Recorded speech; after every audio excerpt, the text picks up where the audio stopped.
جب میں نے اپنے استاد سے حدیث پاک پڑھی تھی تو میں نے کہا استاد جی ایک بات میرے ذہن میں آ رہی ہے، میں بتاؤں؟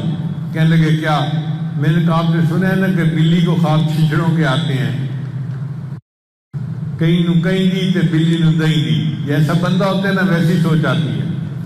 میں نے کہا چونکہ میرا یہ فیلڈ ہے ذکر و سلوک والا، اور ہمارے پاس اکثر بندے آتے رہتے ہیں کہ جی یہ پریشانی پڑھنے کو بتائیں، یہ پریشانی پڑھنے کو بتائیں، تو مجھے تو لگتا ہے کہ امام بخاری رحمۃ اللہ نے اس حدیث میں طلباء کو ایک پڑھنے کا نسخہ بتا دیا۔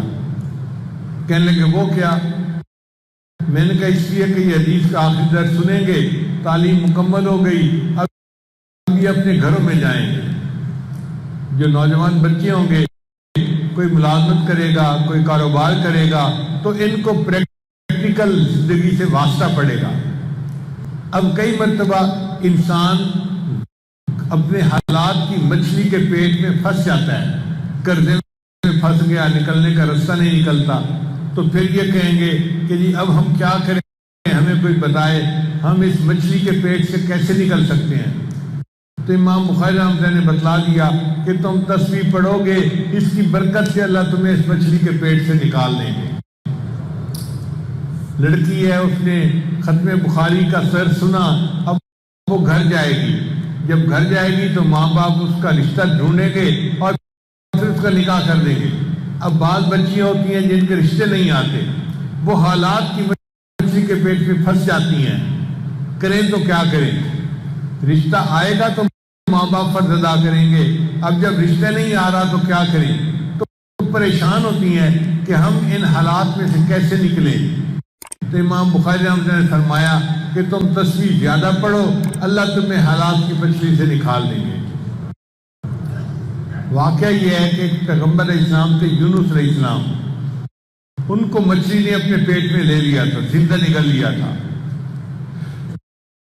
اب وہاں پر ان کو کوئی نکلنے کا راستہ نظر نہیں آتا تھا، 3 اندھیروں میں تھے، ایک رات کا اندھیرا، ایک سمندر کی تہہ کا اندھیرا اور ایک مچھلی کے پیٹ کا اندھیرا۔ کہہ سکتے ہیں فی ظلمات ثلاث۔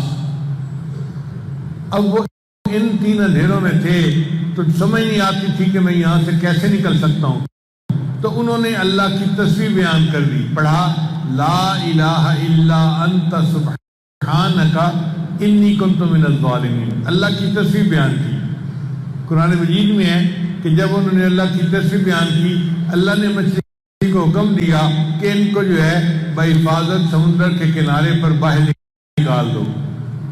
اللہ رب العزت قرآن مجید میں فرماتے ہیں، تو غور سے سنیں، فلولا انہ کان من المسبحین، اگر یونس علیہ السلام میری تسبیح بیان نہ کرتے، للبث فی بطنہ الی یوم یبعثون، وہ قیامت تک مچھلی کے پیٹ میں اسی طرح پڑے رہتے۔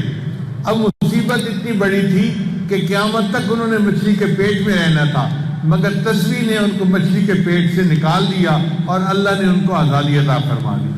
تو کوئی بندہ قرضے کی مچھلی کے پیٹ میں پھنس جائے، حالات کی مچھلی کے پیٹ میں پھنس جائے، بیماری کی مچھلی کے پیٹ میں پھنس جائے، تو وہ تسبیح پڑھے، اللہ اس کو اس مچھلی کے پیٹ سے نکال دیں گے۔ اور دوسری وجہ یہ کہ حضرت عمر رضی اللہ عنہ کے پاس ایک مجرم کو لایا گیا۔ عمر رضی اللہ عنہ نے اس کا مقدمہ سنا تو جلاد کو حکم دیا کہ اس کے 10 جوتے لگاؤ۔ اب جب جلاد نے اس کو جوتا لگایا نا تو اس نے کہا سبحان اللہ، یعنی اس وقت کے مجرم بھی ایسے تھے جو آل فال نہیں بکتے تھے، بلکہ جوتا لگنے پہ سبحان اللہ پڑھتے تھے۔ تو جب مجرم نے پڑھا سبحان اللہ، عمر رضی اللہ عنہ نے جلاد کو اشارہ کیا، دا ہو اس کو چھوڑ دو۔